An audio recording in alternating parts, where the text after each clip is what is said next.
नमस्कार, face to face Madhya Pradesh में मैं हूं आपके साथ राहुल सौमित्र। आज हम पीएफआई दंगेबाज कितनी साजिशें, कितने राज पर बहस करेंगे। यह हमारा विषय है जिस पर बहस करने जा रहे हैं। देश की सबसे बड़ी जांच एजेंसी 15 राज्यों में छापे मारती है। 11 राज्यों से 106 पीएफआई सदस्यों को गिरफ्तार करती है। लेकिन गिरफ्तारी के बाद शुरू होता है सवाल और होती है हड़ताल।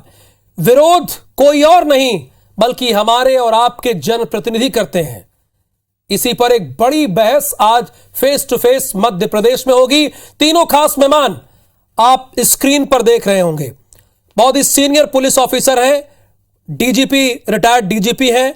हमारे साथ जुड़े हुए आरएसएल यादव जी, आपका स्वागत है। मिथुन अहिरवार जी कांग्रेस के प्रवक्ता हैं, आपका भी बहुत स्वागत। और धैर्यवर्धन जी हैं, भारतीय जनता पार्टी के नेता हैं, आपका भी बहुत स्वागत है। इन तीनों से बहस करेंगे, सवाल जवाब करेंगे, लेकिन एक रिपोर्ट के बाद।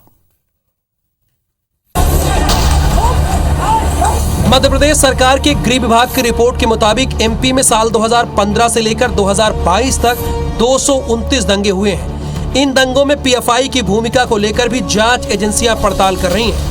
इंटेलिजेंस एजेंसियों का दावा है कि पीएफआई मध्य प्रदेश के तकरीबन हर दंगे में शामिल रहा है। अब मध्य प्रदेश की सरकार एनआईए के अलावा भी पीएफआई के दंगों से कनेक्शन को लेकर नए सिरे से जांच कर रही है।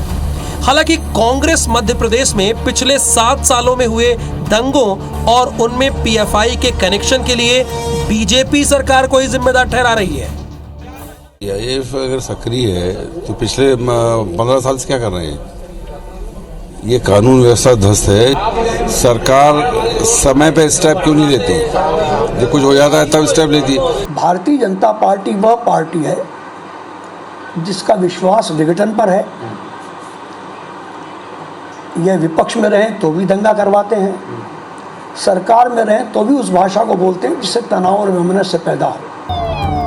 मध्य प्रदेश के अलग अलग हिस्सों में सांप्रदायिक तनाव फैलाने के लिए पैसे से लेकर असलहा मुहैया कराने के आरोप भी पीएफआई पर लग चुके हैं। मध्य प्रदेश पुलिस के एटीएस की निगाहें भी लंबे अरसे से पीएफआई की गतिविधियों पर थी, लेकिन मुकम्मल इनपुट न होने की वजह से पीएफआई के एजेंट्स बचते आ रहे थे। खबर तो ये भी मिली है कि बीजेपी और संघ के बड़े नेता पीएफआई के टारगेट पर थे। केंद्रीय मंत्री और मध्य प्रदेश के मंत्री भी पीएफआई के निशाने पर थे। मामूली घटनाओं को मजहबी रंग देने के लिए सोशल मीडिया पर ये कैंपेन चलाते थे। 16 से 21 साल के युवाओं का ब्रेन वॉश कर जिहादी ट्रेनिंग देने की तैयारी थी। बीजेपी सरकार के कैबिनेट मंत्री भूपेंद्र सिंह ये दावा कर रहे हैं कि सिमी के बाद पीएफआई भारत को इस्लामिक स्टेट बनाने की कोशिश में थे। राष्ट्रीय स्वयंसेवक संघ और भारतीय जनता पार्टी के अनेक लोग पीएफआई के निशाने पर थे और इस तरह से पीएफआई जो है वो देश विरोधी गतिविधियों में संलग्न था और ये सख्त कार्रवाई हमारी भारत की सरकार ने की है। छापेमारी में एनआईए के साथ ईडी भी शामिल रही। हालांकि अब तक ईडी ने छापे में मिले आर्थिक लेन देन का खुलासा नहीं किया, लेकिन ये तय है कि मध्य प्रदेश ही नहीं देश भर में माहौल बिगाड़ने के लिए पीएफआई तगड़ी तैयारी के साथ आ रहा था। बहरहाल पीएफआई के एजेंट्स की गिरफ्तारी के बाद सियासत भी शुरू हो गई है। नवीन कुमार सिंह, IBC 24, भोपाल। तो 7 सालों में 229 दंगे हुए हैं, 229 दंगे हुए हैं और जो जांच एजेंसी है वो ये जांच पड़ताल कर रही है कि इसमें पीएफआई का क्या कनेक्शन है। भारतीय जनता पार्टी सरकार में मंत्री ने कहा है कि पीएफआई से बीजेपी के नेता और मंत्रियों को भी खतरा था। लेकिन कांग्रेस को यह क्यों लगता है कि यह विघटन की राजनीति है? कांग्रेस को यह क्यों लग रहा है कि इसमें चाहे भारतीय जनता पार्टी पक्ष में रहे या विपक्ष में यह करवाती है? मिथुन अहिरवार जी, सवाल आप ही से है। देखिए, इसका कारण है कि जब भी कोई सरकार जवाबदेही से बचना चाहती है तो इस तरीके के कृत्य करवाती है। आप देखें, मध्य प्रदेश के जो गृह मंत्री हैं उनका फिल्म इंडस्ट्री पर ज़्यादा ध्यान रहता है, लेकिन गृह विभाग को लेकर के कभी उनका बयान, कभी उनकी प्रेस ब्रीफिंग, कभी उनकी प्रेस कॉन्फ्रेंस, यहाँ तक कि जब केंद्र सरकार नेशनल क्राइम रिकॉर्ड्स ब्यूरो के माध्यम से भी आंकड़े जारी करती है, उस पर भी उनकी कोई टिप्पणी नहीं आती है कि मध्य प्रदेश में हम कानून व्यवस्था को कैसे बेहतर बनाएंगे।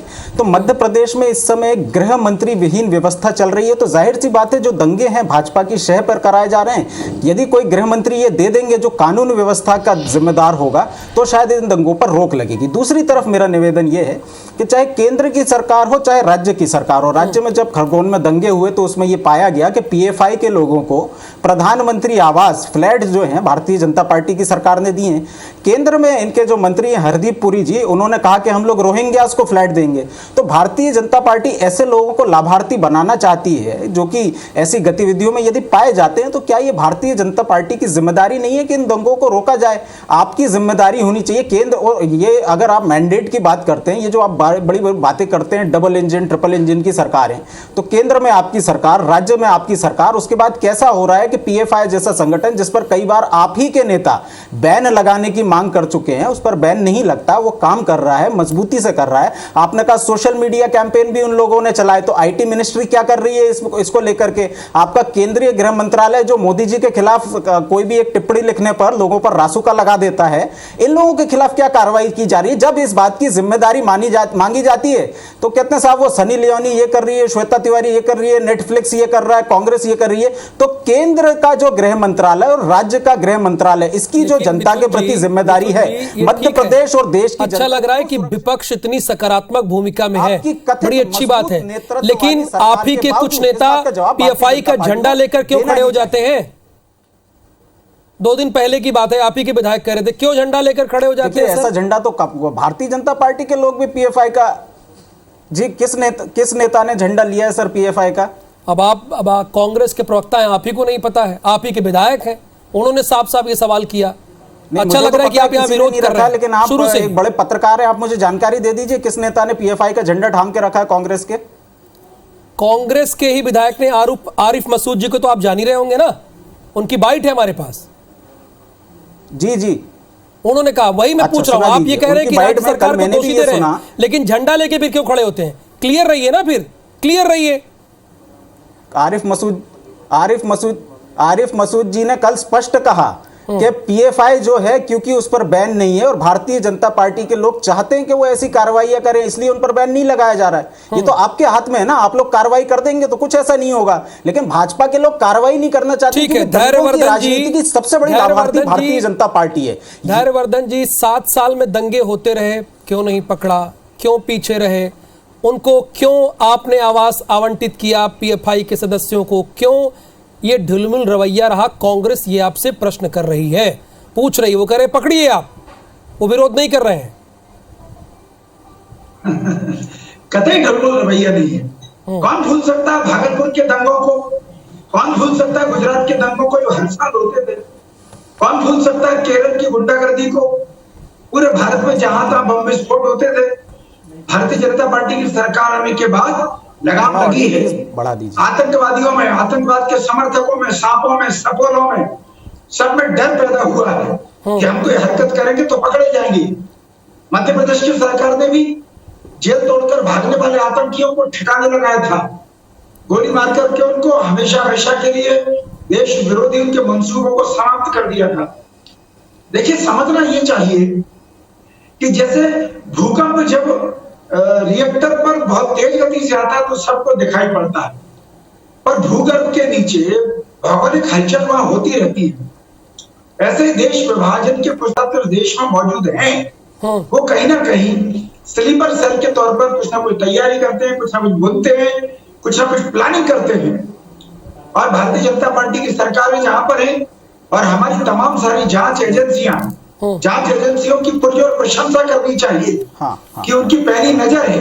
और प्रशंसा है सर, प्रशंसा हम लोग कर रहे हैं, प्रशंसा है, लेकिन कांग्रेस ये कह रही विपक्ष के तौर पर कि 7 साल ये होता रहा, बीजेपी क्या कर रही थी? सरकार तो बीजेपी की थी, क्या कर रही थी बीजेपी? नहीं, मैंने बताया ना कि जो विजातीय तत्व हैं, जो देश विरोधी तत्व हैं, जो धर्म के नाम पर बांटने वाले तत्व हैं, जो देश में शांति के खिलाफ काम करने वाले लोग हैं, जो पाकिस्तान के एजेंडे पर पलते हैं, जिनकी आत्मा दूसरे देशों के इशारे पर ही केवल खुश होती है, तो वे सब लोग कुछ ना कुछ हरकत तो करेंगे। विषय ये है, क्या उनकी हरकतों को हमने कामयाब होने दिया या समय रहते उनको दबोच नहीं लिए गए? उन्होंने कोई दंगा करने का प्रयास किया, देश में कई प्रदेश में कई हरकतें की, तो उनकी उन हरकतों को प्रारंभिक तौर पर ही हमारी जाबाज पुलिस ऑफिसर ने, हमारी जांच एजेंसियों ने उनको कब्जे में ले लिया और इसको तो हमें झेलना पड़ेगा।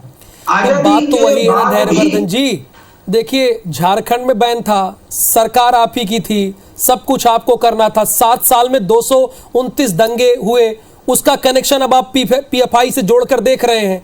तो भाई तो कांग्रेस पूछ रही है कार्रवाई क्यों नहीं किया, क्यों लेट लतीफी किया? जब कुछ हो जाता है तो ही क्यों कार्रवाई होती है? देखिए कांग्रेस तो दो मुंह की बात कर रही है। अच्छा, बीजेपी ने क्यों नहीं किया, और कल के दिन इनके खिलाफ ताबड़तोड़ एक्शन होते हैं तो कहते हैं धर्म विशेष के लोगों को परेशान किया जा रहा है, जबकि हमारी सरकार का स्पष्ट मत है सबका साथ। दो मुही बात करते हैं आप मिथुन अहिरवार जी। कार्रवाई हो गई तब भी सवाल, नहीं हुई तब भी सवाल। देखिए सबसे पहले तो हमारे साथी हैं, इस बात का संज्ञान ले लें कि ये जो कार्रवाई हुई है आपने घटनाओं के पहले नहीं कर दिए। ये दंगे हो चुके हैं, राज्य सरकार केंद्र सरकार के रिकॉर्ड में ये दर्ज हैं, उसके बाद आप कह रहे हैं कि हमने कार्रवाई कर दी। दूसरी बात मैं ये कह रहा हूँ, दो मुही बात कैसे? हम तो कह रहे हैं ना, मध्य प्रदेश में दिग्विजय सिंह जी की सरकार थी, बजरंग दल और सिमी 10 साल तक बैन करके रखा था। सिमी का एक बड़ा तबका जो है पीएफआई के अंदर चला गया, तब से आपकी सरकार है। क्यों नहीं बैन करते? आप इस बात का जवाब दे दीजिए, हमारी क्या गलती है इसमें? आपकी सरकार है, तथ्यों पे आपको बात करनी चाहिए। पिछले 15-20 सालों में जितने समय आपकी सरकार कांग्रेस कह रही है दम है, हमने बैन किया, आप में दम नहीं है, ये कांग्रेस कह रही है। सर कर रहा हूं उनके स्टेटमेंट की। अहिरवार जी से मुझे उम्मीद नहीं थी कि बजरंग दल और सिमी को तराजू पर एक समान दृष्टि से तोलेंगे, इसकी मैं भर्त्सना कर रहा हूं। यह बयान असहनीय है और घोर निंदा के योग्य है। चलिए हमारे साथ आरएसएल यादव जी भी हैं, प्लीज उन्हें भी सुन लीजिए। आप शायद विरोध कर बहुत ही सीनियर पुलिस ऑफिसर है, जो कानून अपने हाथ में रिटायर्ड डीजीपी है, उनकी बात भी सुन लीजिए। हिम्मत क्यों नहीं है बताइए? 1 मिनट सर, 1 मिनट, ठीक है, उनकी बात भी सुन लेते हैं। आरएसएल यादव जी, आप लोगों की बात बहुत ध्यान से सुन रहे हैं। आरएसएल यादव जी, ये हम लोगों की तीसरी बहस है। कम से कम अब कांग्रेस भी खुलकर कह रही है कि उन्हें पकड़िए, लेकिन इसके पहले जब पहली बहस में हम लोग जुड़े थे, कोई पॉलिटिकल पार्टी नहीं थी, लेकिन कुछ लोग झंडा लेकर खड़े थे। आपने खुद देखा, आप बता रहे थे कि जांच एजेंसी जब भी कोई कार्रवाई करती है उनके पास इनपुट होता है। सर वो अपने प्लान बी में भी पहले से लग गई है पीएफआई, उसके लिए क्या करना चाहिए?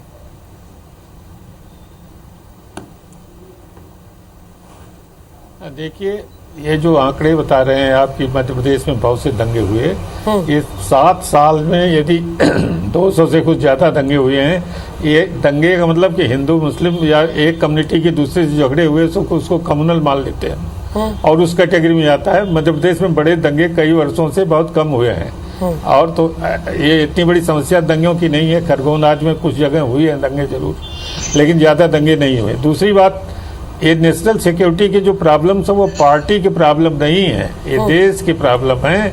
इसमें पॉलिटिकल पार्टीज को रिएक्ट करने की बजाय ये देश की समस्याओं से दोनों को मिलके जुड़ने और सबको मिलके लड़ने की आवश्यकता है। ये एनआईए ने जो कार्रवाई की है, ये खाली जो स्थानीय इनपुट है उससे नहीं, फॉरेन फंडिंग कहाँ से इसके स्रोत रहे हैं उनके पास ही सबूत होंगे जो तफ्तीश में बाद में उजागर होंगे। इसलिए हमें थोड़ी प्रतीक्षा करनी चाहिए उनके तफ्तीश के सब फैक्ट्स आने के लिए। और अभी चूंकि बहुत से लोगों को क्या क्या एविडेंस मिली है पता नहीं है, तो वो उनको लगता है कि ये इनोसेंट लोग पकड़े जा रहे हैं। लेकिन धीरे धीरे जैसे ही साक्ष्य मिलती जाएगी और आम जनता को या हर कम्युनिटी के लोगों को मालूम होगा तो ये एक्शन इतना वायलेंट नहीं होगा। मध्य प्रदेश में इतने दंगे नहीं हुए हैं, कुछ दंगे जो हुए हैं छोटे छोटे घटनाओं का नंबर बढ़ जाता है, इससे दंगों की संख्या मत देखिए। यदि साल भर में 30-35 इस तरह की घटनाएं जिसमें कम्युनल एंगल है तो ये बहुत नहीं है। हम लोग के ज़माने में तो 1000 होते थे साल भर में, तो ये बहुत कम हो गया है। कुछ दंगे बड़े बड़े हुए खरगोन आज के, वो बहुत थोड़े हैं। लेकिन ये चिंता का विषय है जो अभी एनआईए ने कार्रवाई की है, ये नेशनल सिक्योरिटी से जुड़ा हुआ इशू है। इसको तब फैक्ट्स तब आ जाने दीजिए, इसके बाद ही चर्चा कार्रवाई है। बिल्कुल देख रहे हैं मिथुन अहिरवार जी, बहुत सीरियस मामला है, सीरियस मामला है। लेकिन कुछ राजनीतिक दल, मैं आपकी बात नहीं कर रहा हूँ, कुछ राजनीतिक दल झंडा लेके जो खड़े होते हैं वो ठीक है नहीं। पीएफआई दंगेबाज, कितनी साजिशें कितने राज, आज हम इसी पर बहस कर रहे हैं। धैर्यवर्धन शर्मा जी, क्या भारतीय जनता पार्टी और आरएसएस के नेता भी कुछ लोग टारगेट पर थे, चूंकि आपके मंत्री महोदय ने इस बात को कहा है, बयान दिया है? देखिए, माननीय प्रधानमंत्री जी की रैली में बिहार में विस्फोट हुआ था, बम विस्फोट हुआ था। ऐसे अनेक उदाहरण जो सिद्ध करते हैं कि भारतीय जनता पार्टी के नेता इनके निशाने पर हैं। ये कोई नई बात नहीं है, क्योंकि इनके मंसूबों को पूरा करने में सबसे बड़ी बाधा अगर कोई है तो वो भारतीय जनता पार्टी है। और हम कहते हैं कि देश में जहर बोने वालों की जड़ों में मछा डालने में कोई कोताही नहीं बरतेगी भारतीय जनता पार्टी की सरकार। चाहे सिमी के लोग रूप बदल करके पीएफआई में शामिल हो जाए, चाहे किसी अन्य रूप से आ जाए, हमारी जांच एजेंसियों की पूरी नजर रहती है। पहले भी मैंने उदाहरण दिया कि भूकंप बाहर कभी कभी दिखता है, पर धरती के नीचे भौगोलिक रचना के अंदर भूगर्भ में कुछ न कुछ हलचल होती रहती है। ये तमाम सारे तत्व हैं जिनको कट्टरवाद का बुखार चढ़ा हुआ है। ये पूरी दुनिया में एक धर्म विशेष की आंधी लाना चाहते हैं, दूसरे धर्मों के लोगों को ये जीवित नहीं देखना चाहते हैं। ऐसा विष पाले हुए लोग, ऐसा जहरीला मंसूबा रखने वाले लोग कहीं न कहीं हरकतें करने का प्रयास करते हैं। और ये बात बहुत स्पष्ट है। अभी ऑनरेबल डीजीपी साहब कह रहे थे, देख रहे थे आप, उन्होंने कहा कि मध्य प्रदेश शांति का टापू है, इसमें कतई कोई संदेह नहीं है।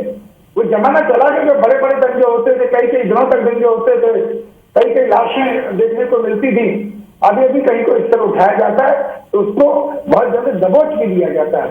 ये भारतीय जनता पार्टी की सरकार, वो जमाना चला गया मिथुन अहिरवार जी। धैर्यवर्धन जी कह रहे जमाना चला गया, अब हम तुरंत कार्रवाई करते हैं, और उनके नेता भी टारगेट पर थे। नहीं, उन्होंने कहा कि वो जमाना चला गया जब ये दिखता था। भारतीय जनता पार्टी के लोगों को अब ये दिखना बंद हो चुका है। बाकी अधिकृत आंकड़े तो कह रहे हैं कि 200 से ज्यादा दंगे हुए। पहली बात। दूसरी बात, मैं ये निवेदन करना चाहता हूं, हमारे साथ डीजीपी साहब बैठे हैं, यदि वो इस बात की जानकारी देंगे तो ज्यादा अधिकृत बात आ पाएगी कि गृह मंत्री नरोत्तम मिश्रा जी ने ये कहा, जब उनसे पीएफआई पर बैन की बात पूछी गई तो उन्होंने कहा कि पीएफआई जो उसको हम तो बैन करना चाहते हैं, लेकिन ये केंद्र का मामला है, केंद्र सरकार बैन करेगा। तो डीजीपी साहब जो कह रहे हैं कि जानकारी दे देंगे, बीजेपी के नेता तो है ना, जवाब देंगे। धैर्यवर्धन जी, इनके सवालों का जवाब दीजिए आप, जो मिथुन जी कह रहे हैं, जवाब दीजिए आप। ये मैंने बताया ना कि केंद्र सरकार की पैनी नजर होती है। डीजीपी साहब भी दे देंगे तो ज्यादा अधिकृत बात जाएगी। भाजपा के लोग गतिविधियां करते हैं, ऐसा मंसूबा पालते हैं, पर ये विभिन्न धर्मों का देश है। यहाँ बहुत ठोस उम्र के, बहुत जब तक बड़े अपराध उनके पकड़ में ना आए तब तक एकदम से यदि प्रतिबंधित कर दिया जाए, उनके खिलाफ एक्शन ले लिया जाए तो त्राही मचा देंगे। उनके पालन पोषण करने वाले लोग, उनके समर्थक तमाम दलों में मौजूद हैं जो पहले। मिथुन जी क्या कह रहे हैं आप? मिथुन जी, भाजपा की सरकार बैन करने से देखिए कितना आतंकित थे ये लोग। कैसे आतंकित है? ये कह रहे हैं ना कि साहब एकदम से बैन नहीं कर सकते। जब पूरे देश में मांग हो रही है तो भाजपा के लोग पहले कहते हैं बैन कर देना चाहिए। फाइनल कमेंट देने के लिए लेते हैं। धर्मों का देश है। आरएसएल यादव जी, क्या सब कुछ राज्य सरकार पर होता है या केंद्र सरकार मॉनिटरिंग करती है? जरा ये आप बता दीजिए हमारे दर्शकों को। मिथुन जी का भी प्रश्न है, जरा उनको भी समझा दीजिए। हाँ, ये बैन का अधिकार केंद्र सरकार को, राज्य सरकार को नहीं है। और बैन करने के पहले इतनी एविडेंस आनी चाहिए जो कोर्ट में सिद्ध कर सकें कि हमने सही आधार पर, लॉजिकल आधार पर बैन किया है। तो बैन तो ये जितने एविडेंस इकट्ठे हो रहे हैं उनके ओवर्ट एक्ट है, उनसे जो जुड़ा होगा, अब तो सब तफ्तीश के स्तर पर है। अभी किसी फाइनल कंक्लूजन पर पहुंचना ठीक नहीं है। बैन करने का अधिकार सेंट्रल गवर्नमेंट का है।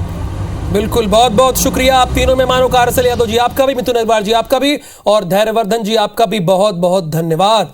तो अभी ये बहुत ही पहले स्तर पर है, पहले स्तर पर अभी जांच पड़ताल होनी बाकी है, लेकिन सवाल तो हैं और सवाल उठेंगे भी, लेकिन आरोप प्रत्यारोप से बचना चाहिए। धन्यवाद।